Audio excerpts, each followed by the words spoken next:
Good afternoon, ladies and gentlemen. Welcome to another exciting Propagandacaster from your host, Imperial Dane, Master Propaganda, Hero of Sight, Defender of the Fatherland. Off here tonight, starting 1 vs 1 on Kholodny Ferma. Between these, we got Norsk11 fighting for America, freedom and democracy.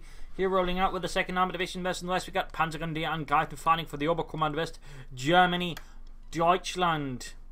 Taking on the role here of the 2nd Panzer Division here with Scouts immediately chosen with double infantry raket rifles versus Norsk11's heavy cavalry with triple infantry bulletins. We got a double rifle start here for Norsk as he sets out for the southern field point. Angreifen here going for the Sturmpioneer Kubelwagen start, or Volksgrenadier Kubelwagen start. The Sturmpioneers already there, obviously laying down some barbed wire here. Not playing the Sturmpioneers very aggressive here, at least in the opening moments, versus Norsk. Single off score, they're almost done there for Norsk, but it's only interesting to see both players. Nice to see having a doctrine in the first minute of the match. Some players tend to be a bit long here, but in this case, both players clearly have some kind of plan in mind if they're this quickly able to just choose a doctrine. So that is good to see.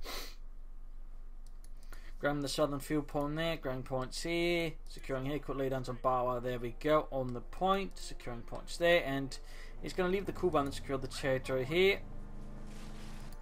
Pushing slightly more aggressively against Norsk. The Norsk is out there. We're going inside the church. Now Sturmpioneers going to find themselves under fire here from the Yankees. And they go quickly falling back to a position, probably up here with the rifle, and then can only respond with one man at a time. Which is more to the advantage of the Sturmpioneers, so they need to be careful. They're right in front of the other bloody windows. That includes you, Ludwig. In this case, though, Norsk just falls back. Not going to tangle with those Germans. And there you go, they quickly fall up. He's the rifle, whips it up, but it won't be quite up. He does fall back here. Angreifen does not try to press the assault here, instead ends up being the one then falling back. Forces to grab the munitions point, fuel point secured here by Panzergrenadier Angreifen, and rifling southwards here to keep seizing territory there for America, while the other squad pretty much tries to prevent Angreifen from pushing for the cutoff point. Noting that he's actually using his early rifling and heavy cavalry choice to actually lay down sandbags, preparing the battlefield ahead of time. This is very good. Then so it indicates again there's a clear, definite plan from Norsk11 on the subject matter, so that's pretty good here. Pretty good to see. Angreifen also laying down sandbags, so the Sturmpioneer is just waiting here, focusing southwards with more sandbags to be seen. And there's sort of just a bit of a standoff here. Mortar for Norsk to help blast out Angreifen, but artillery support, of course, quite handy, and of course also be useful laying down smoke screens versus Angreifen. Shots being fired here. We got the Volksgrenadiers on the fire here from the Reactions and the Riflemen as they push ahead for America, freedom and democracy. Sturmpioneers standing about here, and Volksgrenadiers taking from the north, flanking behind the Riflemen, engaging aggressively, and gets Karl pretty quickly, pulls up behind the remnants of the Rauchenschlepper Ost. Of course, they can be within range here of the mortar if Norsk reacts fast enough. Norsk having yet to commit to a protect there, though he could go for the lieutenant or captain, platoon or company. 1 or 2 bars. That is, you know, from the icon, not how many bars they actually wield. We got 5 from the team with the Volksgrenadiers of Kuba coming up. In this case, though, Angreifen was able to fight a pretty solid tactical engagement versus Norsk in this case, with the smaller force in some ways actually beating a overall numerically larger force. Though partly, though, it's sort of more of a defeat in detail here, since it wasn't obviously fighting them both at the same time. And this only just highlights how to be careful not to defeat your opponent's forces piecemeal.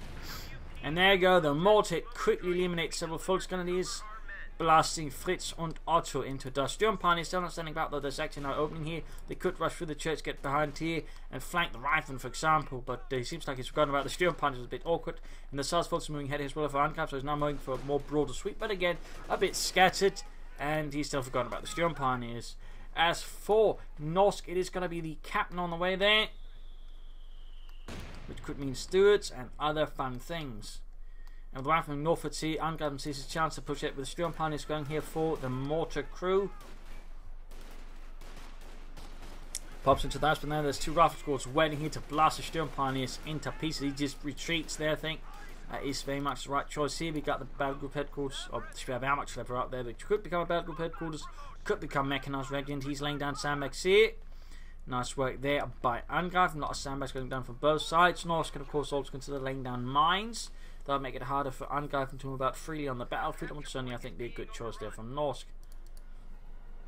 Captain still taking some time there for freedom. Heading the southern half, or the center of the map here, south is being slowly aggressively secured by the Germans. You got the battle group headquarters up, there'll be medics. The Sturmpioneers certainly aren't going to need them. Rifle going for the northern munitions. Push back from here, could threaten the cuff point and then the fuel point, probably both at the same time in fact. As Norse then puts all attention in the centre, that means he does risk losing control of the fuel and handing it over to Angreifen, which is definitely something he should be very, very wary of, since while he might still be able to push out a steward, the risk then falling behind after the steward if Angreifen can sort of stall it sufficiently and then sort of pull out a tank of his own. He's close to be able to call in the Jaeger command squad, I imagine that's what Angreifen's saying up there with that little manpower hump he's got going. Captain pushing it against the Volksgrenadiers. Got assault rifles on the way there for Angreifen. He's got the fuel point in the south secured. Moving up here to clear out the church though to get to the mortar. In the north, northern munitions point they're almost secured. And there we go, Jaeger command squad or Jaeger light infantry recon squad available. I'm just used to seeing Jaeger command squads that now they sort of just automatically in my head become that. But there you go. Jaeger light infantry recon squad. Yes, Jaegers engaging the rifle here. Ambulance the weather for North to provide healing first troops rifle. They're dropping like flies. That's the expert marksman of the German army. Hone in on them. And a full round of the Sturm panics. Oh dear, forgot about them moving ahead without being fully healed. Oh, a blunder there by Angreifen. That is a expensive blunder there. It's 300 manpower gone. They just wait a bit longer for them. He could have got them healed up. But those things happen, I suppose. But that is still pretty expensive for Angreifen. Pretty expensive.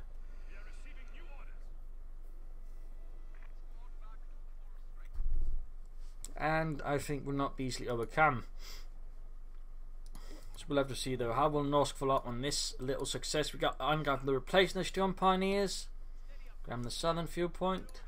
He's not laying down any mines, I think. He's just largely floating his resources. Kuvan there just doing a bit of spotting here, a bit of detection work. Rifleman heading southwards, troops are reinforcing healing, Captain upgraded with a bazooka in case the Krauts appear with something like a flak half track or I don't know, some kind of other light vehicle.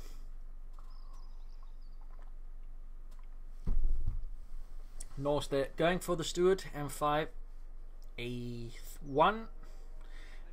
Haven't seen a lot lately. I mean the Americans are going a lot fonder of heavy platoon command post thanks to recon support on the Greyhound. So been a bit of while there, haven't seen any captains out. Oh, fighting person by here to cover the cop when he can have rifle grenades in it, though in this case the Fultons got too close. So he's basically going to make it harder here for Angreifen to push for the fuel and the munitions point at the same time. Definitely a neat little move there by Norsk. Though of course at the same time he does bring up some anti-tank weapons. So then again Rakedman's going to have to get pretty close, which risks getting within the range of the fighting position. So this could there will be a rather strong position there for Norsk. He's going to acquire armour, I think. Artillery, or good flank with anti-tank weapons to deal with it. So a very strong position. Though it does make it harder for Norsk to actually move vehicles through this since there's, I don't think, enough space. But there you go. Point blank range is taking it off. But the Fultons then right in front of the 5th Cavalry as well. They're just hammering away. Almost wiping out the Volksgrenadiers squad there. We got Rifle and Mark received the same treatment there from the Volksgrenadiers. Fighting position a bit down here from the incendiary grenade. Steward running through the centre. Sturm Pioneers. In fact, we got no anti-tank weapons here for Angreifen. He's going to have to cancel his light infantry gun for Rakedman if he doesn't stand a chance.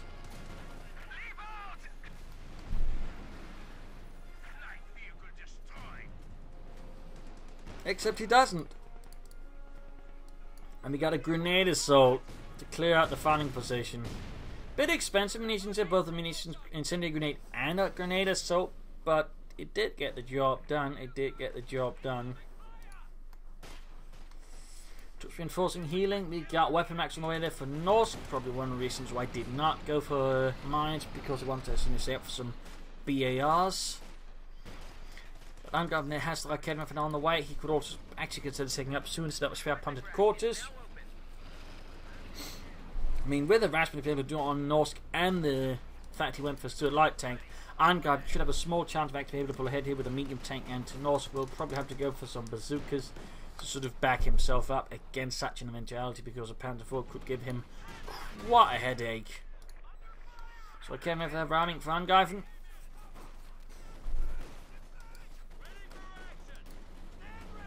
Rakedman basically though being a Panzerschreck on wheels, more or less. Since one of the sort of gotten granted making the sound, they weren't sure that there should be an infantry handheld. It was sort of more like a towed weapon, and so they sort of came up with both designs. Rakedman was quickly though phased out production, as they sort of all focused on the Panzerschreck. which makes it a bit weird. It's sort of here's an anti-tank weapon, sort of 1944-45 sort of surroundings, because it probably wouldn't have seen a lot of uses there, and I think they sort of went towards well, Fallschirmjäger division and so on there, because those were reasonably light anti-tank weapons to support with. But overall, they did have a lot more range and accuracy than a Panzerschreck. But again, like the whole sort of towed about thing, rather making them in some ways unwieldy, and so they sort of stuck to the Panzerschreck plan. Packhards of the Norsk, he's opting for more artillery in this situation. More artillery is going to make it harder here for Angreifen to fight the fight he wants to, as he goes for the light infantry gun for the second time, and hopefully this time we'll be able to finish it.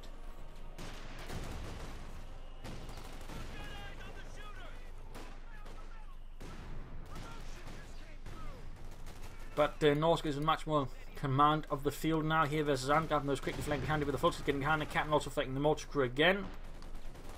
Got a little tactical assault there by Angreifen, quickly undermines North's central position on the north. He is much stronger than Esther Stewart with the riflemen pushing ahead. Though the riflemen are in a rather weak state and he will have to fall back, which also means he's going to have to risk pulling back the Stewart, otherwise he could get ambushed and destroyed swiftly by Angreifen. Now Angreifen really should be taking up by now. He's sort of getting the resources there to be able to push out a medium tank soon enough, so the faster he can sort of have, you know, the logistics for it ready, the better. Panzerfaust and the Stewart light tank almost, you know, doing something there besides damaging the engine, but not quite. Again, moving ahead, he's going to try and sort of hunt it down. But in this case, Norsk is pulling ahead with a lot of forces. That will make it harder for Angreifen to make a move. Very good there by Norsk. He could even just lay down a smoke screen if it came down to it. He's going to go into the house. He probably senses what Angreifen up to.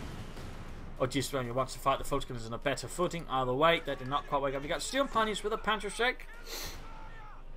I mean, there's an American player, certainly it's more safe to go with that. But of course, in this case, Norsk has gone for heavy cavalry. He could in theory be laying down mines. And in theory, he could decide to do so now once he sees that his opponent has gone for a Panzerschreck rather than minesweeper kits. But we'll see if Norsk actually ends up doing that. So there you go. Schwerwehrmachtschlepper arriving there for Angreifen for the German army. Troops are reinforcing and healing in the south. Germans once more pushing for the fuel points, even as the north one is lost. Jaeger infantry squad here sort of hanging about there with their Carnot TKs and G33s. Jaegers that weren't really a feature of the Western Front 1944-45. Like the only Jaegers that were really there, even in name, were just like, you know, either Gebirgsjäger, Fallschirmjäger, but then really Jaegers, and then the SS Jaegers, they're sort of part of Skorsenis detail, and those are sort of more like spec ops guys rather than reconnaissance chaps. That's a little fun note there. Most Jaegers pretty much fought on the Eastern Front exclusively. But booby traps, that's actually nice. So many players neglect booby traps, to be honest. That's only seen an increase of lately, and there you go. Oh, that was a weak booby trap though. Only got one of them. Booby traps, unlike mines, though, have the potential to kill more than two. Like, they can theoretically wipe an entire unit with, like, the sort of space corrector for it. It doesn't happen a lot, but it can happen.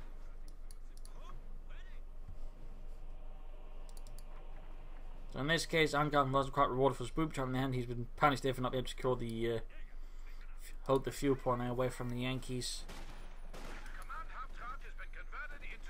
But he can actually pretty soon go for a Panzer IV, which I think was the best choice here versus Norsk. I mean, he could push for an Ostwind. So it's technically only stood out now, but a Panzer IV, I mean, it's increasingly also compared to the buff versus infantry, and of course with help versus Stewart, and would also sort of slightly future-proof him versus enemy armor. So we'll see what Angreifen ends up with there, but so far it does not look like he's aiming for the Ostwind Flak Panzer here versus Norsk. Got the Stewart rolling ahead here for America, Freedom and Democracy. He does go for the Ostwind. He does go for it. Again, he can go for it. Obviously, it's not necessarily a bad choice, but it's definitely not what I would aim for here. We'll have to see how much, you know, use then gets out of the Ostwind. And of course, in theory, he would just fill up with the Yak Panzer in case his opponent does push for armor. And so far, Norsk seems spinning for the Pershing, which at 6 command points is pretty risky and will certainly only support Angreifen in the longer run. So I think Norsk in this case, if he isn't already, you know, taken up, should be taking up and to push for medium armor instead. So there you go, 205 Volksgrenadiers, Jaegers all pushing against the captain. The captain himself is about to die. Notice he's upgraded with a BAR as well. Very good. Grabbing the fuel point, and we got another Jaeger command squad trying to get a wipe there on the captain. really attempting there to get it, but the stood here, I don't think particularly helps, but it might just diffuse things a bit. Flak Panzer arriving here for Angreifen, the Ostwind Flak Panzer based off the Panzer IV. There were 3 anti-aircraft tanks that were actually based off it. You had the Möbelwagen, the Wirbelwind, and finally the Ostwind. The Möbelwagen was the most produced version of it. By the way, the Ostwind was the least produced. The other thing to keep in mind is anti-aircraft tanks in Germany weren't produced in large numbers. I think on any side really. Most anti-aircraft sort of with the self-propelled kind would have been half tracks, either armoured or none, or trucks. On the case of the Denmark, they even had some mounted on cars. That's a small fun fact there. Grenade assault, but lost the full squad. It did get the mortar, which is pretty good there. Does help give a bit of sort of artillery equivalence versus Norse, but in this case, Ostwind taking up the centre here. Got roundly punished there by Norse anti-tank, and they wasn't able to quite finish it off. It still almost took it out. There's going to be some time there before getting back in action. He might even lose the Volksgrenadiers here, which would certainly not be helpful for Angreifen or the 2nd Panzer Division. It's certainly not Germany. Troops are healing reinforcing, and the south point they're being secured. Spare Panzer quarters coming in an interesting spot there. So there you go. Mortar now ready to serve the German army. Meaning he now has light infantry and a mortar. So theoretically he has some kind of artillery superiority over Norsk, who is, by the way, taking up. That has gone for the major. That is good. That is very good for Norsk. Less good for Angreifen, obviously, as that means his Ostwind is more likely to get punished. And this is where he would benefit more from him going for a Panzer IV than the Ostwind, I would say. Personally, anyways. And there you go, Sherman away there for Norsk11.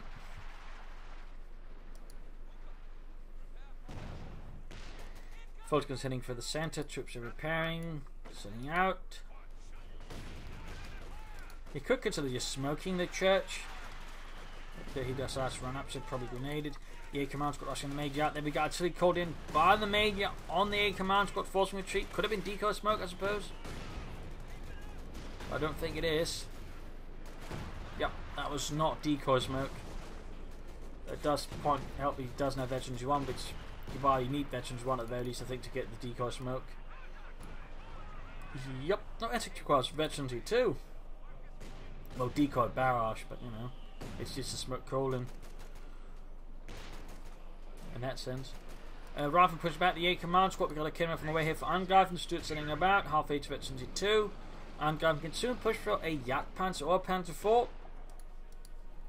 And Norsk is trying again here for a fighting position to cover the southern area here to make it harder for Angreifen to push forward. Gotta admit there's some consistency there. And there you go, Ostwind in the centre. Got a unit wiped inside the church, pretty good here, but the Ostwind might go down. Oh, the Academy is providing coming fire, but the Ostwind can't support itself either. And there you go, goes down. I'm not entirely sure we would send the Ostwind back into the centre knowing there's the anti-tanking around there. That does feel like a bit of a bad call there by Angreifen, a bit of a bad call. In this case, Norsk was able to punish it quite handily there with his anti-tank gun. And the Steward. Oh, he's going to run from the fighting position, 50 caliber. And somehow avoid it. God damn it, Carl. I told you just to shoot the crouch, but they keep running. Yeah, that's what most people do with a machine gun aiming at them.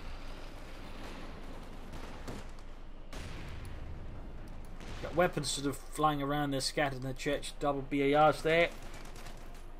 And we got the Sherman here blocking off any movements there from the Volksgrenadiers with its 75mm gun and its 50 cal machine gun on the top. I think they might have more commonly mounted a 30 caliber on top, I'm not entirely sure. Or they might have had both.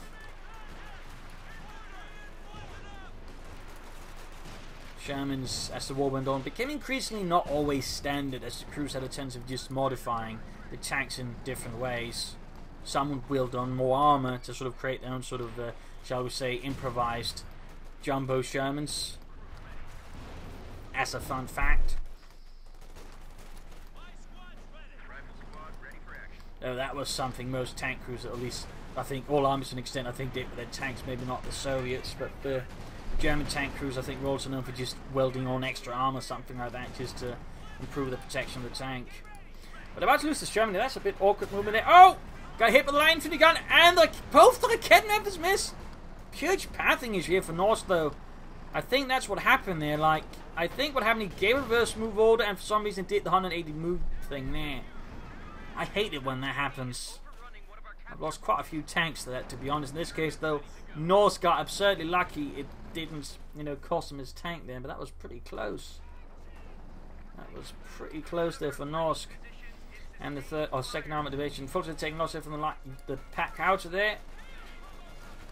And he's about to lose an on to the rifleman. That was definitely not the best move here by Angreifen. And there you go, what? Grenadier sold off, but he might lose in another Volksgrenadier squad. Angreifen really needs to get it together here. He is throwing away men left and right now here to Norsk.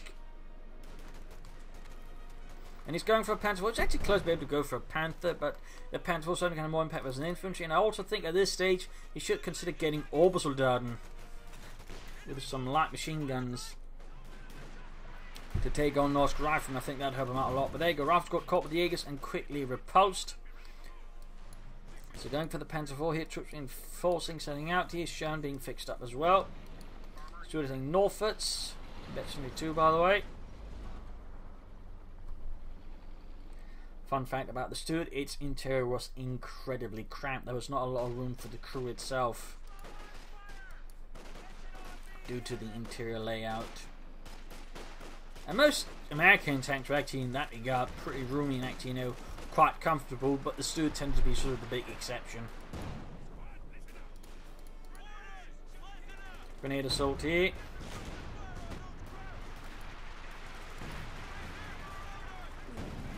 Jaegers are about to get wiped out. That would be a pretty big loss here if I'm going to lose. He lost another infantry squad. He's just down to 3 now.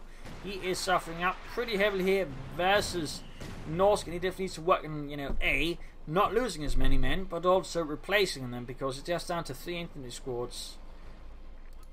I mean, that's sort of the bare minimum, but for the Oberkommandant, you kind of want at least a bit more, particularly the aggressor. Of course, Norsk also needs more infantry. He's down to just the rifle, the captain, the rear echelons. That's a bit more mixed barrel. That, as opposed to the scrape the major and the rear echelons together there, you sort of got half a squad, so maybe 2.5 squads, maybe. But Sherman's good to go there. Norsk, I think, is now aiming up here for the Pershing, the M26. We got Schumann going down here. The Schuh standing for Schützen, or infantry 9. Ooh, right there taking out hit. There's a shot flies through. Blast part corner of a house and the shrapnel possibly kills Ram. There you go, another excellent hit.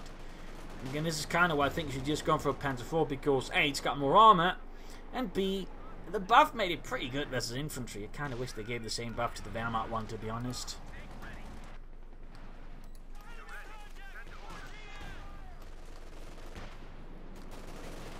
Either way, the 4 kills is pretty good. Certainly slows down Norsk's advance, but he's taking a lot of damage. So he still needs to be careful around the center, and it feels like he's still like zooming in on the center with his tanks, rather than trying to hit the flanks.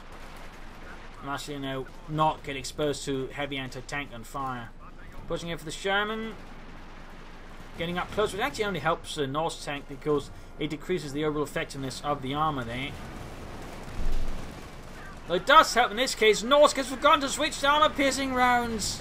He's firing high explosives at the Panther 4. Keep firing! Sarge, should be firing high explosives. Oh, shit. In this case, the Stuart flanking the Panther 4 is helping out here.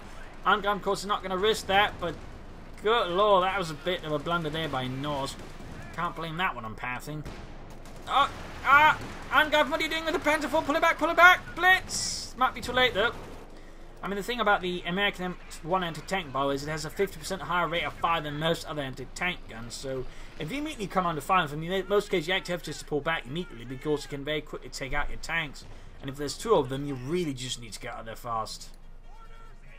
So that was, I would say, a pretty slow reaction there from Angreifen in his Panther 4. He's going for a second one here. He's still not going for Obersoldaten. Though now there's Norsk replacing his infantry. Oh, never mind. I spoke too soon. He's called in Rangers. They're to lead the way. I believe Rangers were trained by British commandos. Also, another fun fact, they did have sort of their own particular special kind of light machine gun. Sort of operate a bit like the German FD-42. Sort of could be fired in many multiple modes. It was called the Johnson light machine gun.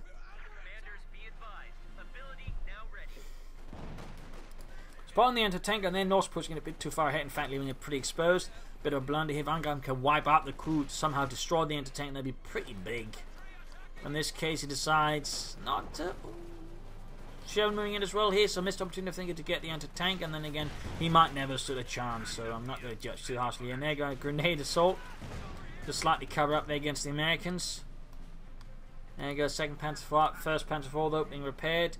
He does have a 2-tank advantage over Norsk, but Norsk is about to change that equation with the arrival of the first Pershing here in a few seconds, leaving Angreifen thusly in a bit of a sticky situation.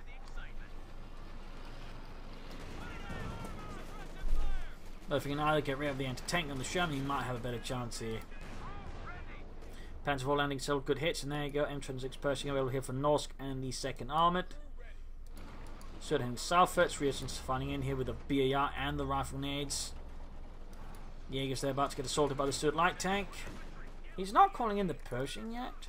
Perhaps Norsk is just too focused on anything else and is forgetting about it, or perhaps there's some kind of oh snap plan. I think Angreifen sort of sees what's going to happen there. He's bringing up a lot more Kedneffers. And there you go, Norsk calling in the M26 Pershing.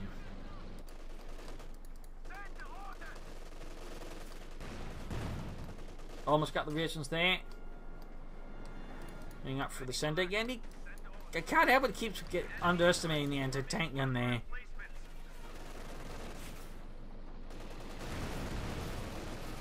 Stuart Pershing moving in. Need to pull back with the Panzer IV. Getting shot at there, stunned. He should have kept the Panzer IV together just to get overwhelming superiority. I mean, you can sort of find a lot of German commanders in some way speaking about the importance of, concentrating your tanks when you're attacking. I mean, obviously with Grenadiers, you strike with a fist, not an open hand. But even Rommel Commodore, when you're speaking to a captured British tank commander, I mean, it doesn't matter, as I said, if you had a tank advantage of us, if you split them out, you can just defeat them one by one. Sort of roughly there. I mean, you're saying it's a bit more, specific, but I sort of just generalised a bit. Good hits there. Pershing moving ahead like Kedneffers. Be careful. Penetrating, they're gaining victory too, but Kedneffers moving in. Panzer IV's a bit damaged here, getting a bit close for Norsk as well. But Kedneffer hits here. Sadly, no use of combined arms along with the infantry or something else. Panzer IV dealing with flanking infantry. There you go. Anti-tank moving up. They need to fall back with the Panzer IV, getting a bit dicey here. And a decent artillery hit here. Mortar also doing its part. Those should probably get back to the front line. And there you go. Kedneffer retreating. As for Norsk infantry moving hit. No Thompsons though for the Rangers. No Thompson. We got more Sturm Pioneers for Angreifen to help repair his tanks. Good choice flanking behind here, but losing the northern victory point to the Major. And there you go, mortar back in action as well.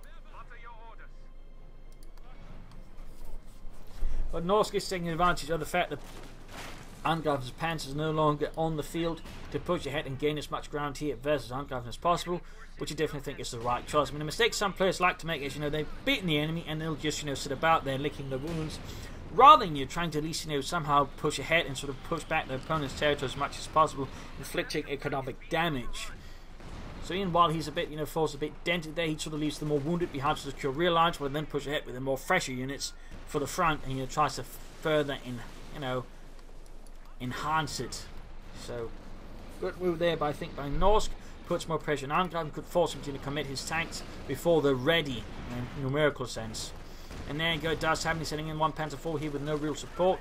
He's lost the Kedneffer as well. They might get the resilience here, which would be helpful, but there we go.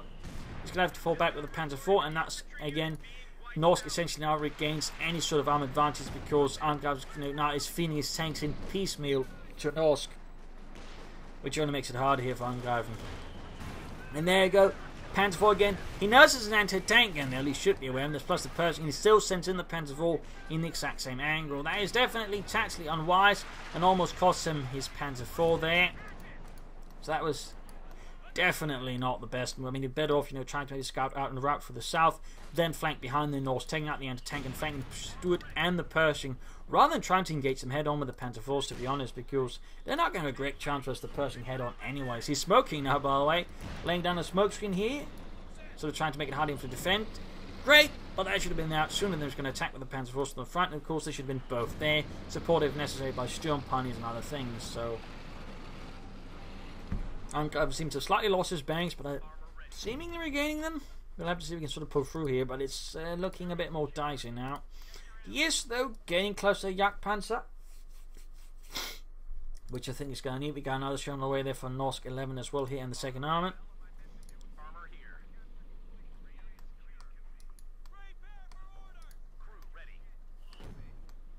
More smoke here from Angreifen, setting up for assaults. Also up this obscure Norse line of sight, it's less clear what's going on there as Angreifen moves ahead. Also just focuses attention, so there's also a psychological element. I mean, it could just be a diversion and then moves tanks elsewhere, but right now Angreifen is very much committing to the same mistake, which again he's sending his tanks piecemeal, which again allows for just being defeated in detail here by Norsk's armour if he's not careful.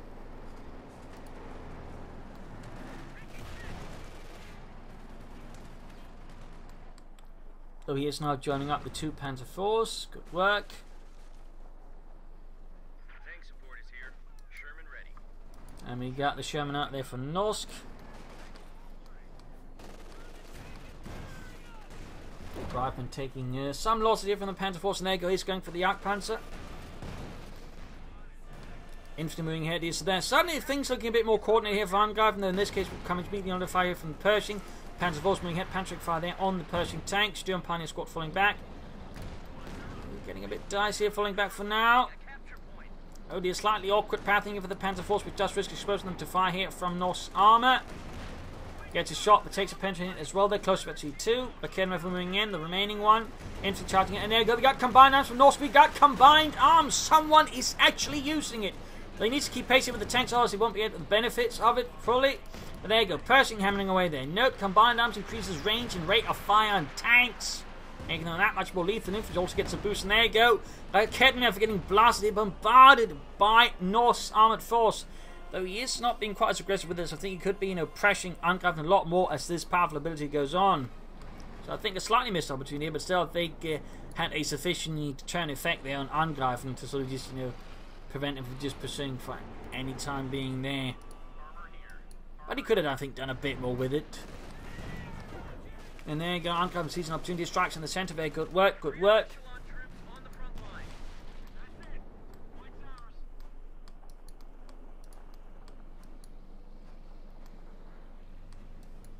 Troops are healing, reinforcing, Captain getting ready, Pershing moving down.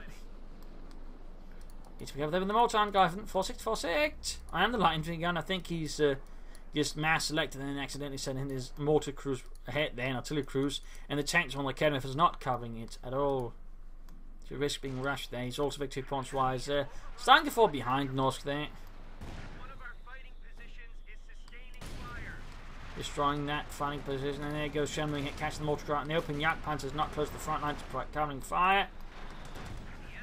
There we go, good hit from the Jagdpanzer. Moving up, moving up here, bunched up, taking hits from the Panzer Force, both now betting 2 Panzer X flying, Jagdpanzer opening up, Akerman opening up here. This is going to think be it. He doesn't have enough means for another combined arms, so could swing the engagement here further than his fate. Well, he's given an edge.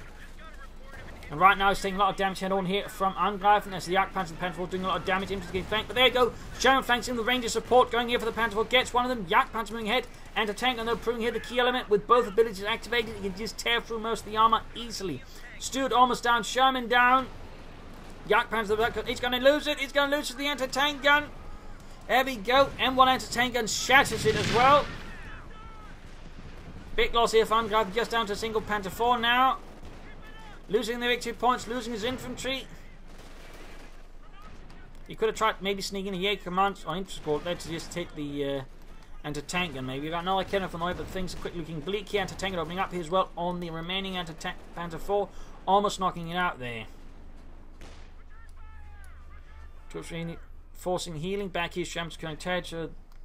Yeah, there we go. Securing territory, repairing the tank. That was a very bloody engagement. That was also a very costly engagement there for Angreifen.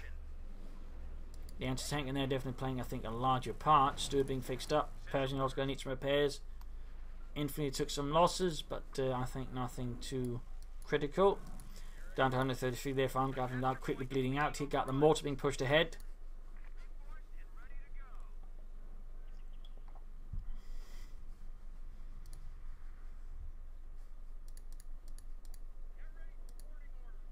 Going into salvage a bit. Good idea there, I think, by Angreifen. Helps whatever way he can, so they know that he can get out another tank or tank destroyer.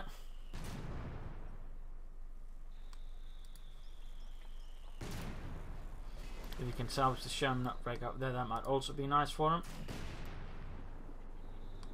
Staying in the Panzer IV, which is a reasonably close to field. Of course, there's still the anti-tank and to be mindful of, and there you go again. Pops the armor-piercing rounds. Takes a hit there from the Panzer IV, but immediately gets off another hitting down to half health. And there you go, Sherman gets another health. He's going to lose it. He's going to lose it. There you go, Panzer IV down in a matter of seconds. Almost got the anti-tank in there, but not quite. That one anti-tank has been an absolute menace there to Angreifen's panzers, and it's cost him quite dearly. If he'd only been able to take it out sooner, he probably would have been suffered so heavily. I suppose it's also lucky North never went for more than one of them. Now the remaining force here on the line getting blasted apart by North's forces. As North now enjoys total superiority in the front line here with tanks and infantry.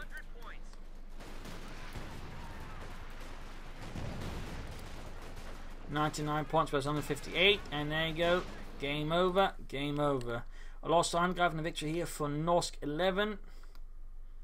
A victory for America. A brutal battle here on Kholodny Ferma. Was close at times for Angreifen, but the issue was for Angreifen, the fight went on. He just sort of kept over-focusing in the centre, didn't try to flank Norsk enough. In fact, and sometimes he didn't feel like he was very aggressive versus Norsk, but did have some good harassment in the early game. Not enough mines, and I also think like he should have gone for some orbitals down there as the game went on to sort of help replace some of his losses, allowing to push more aggressively, and also increase his chance just wiping that into the tank. And there's also lack of smoke, and again just attempt to just focus in tanks in front of the anti-tankers rather than just trying to look for paths to flank. And also at times he just scattered his tanks very easily, allowing North to gain local superiority over them. So there's some definite issues there for Angreifen as the fight went on. North, I think, played pretty well. He could use smoke here and there, could have made some mines, but I would think North played pretty well. Flanked, harassed, and so on. Then, you know, even went for fighting position. I would say overall slowly but surely outplaying Angreifen, and lastly winning the fight fair and square. So there you go. Hope you enjoyed this match. Hope you learned something from it. If you did, why not subscribe to the friends? Share it with everyone. If not, send a new player and feedback in the comment section. Links to that in the video description, where you can also, that is where you can send the replays, where you can also find links to where you can donate or pledge on Patreon if you like what I do and wish to support it. This is Imperial Linking. Cheers, thank you for watching. Hope to see you all tomorrow for another stunning episode. Bye.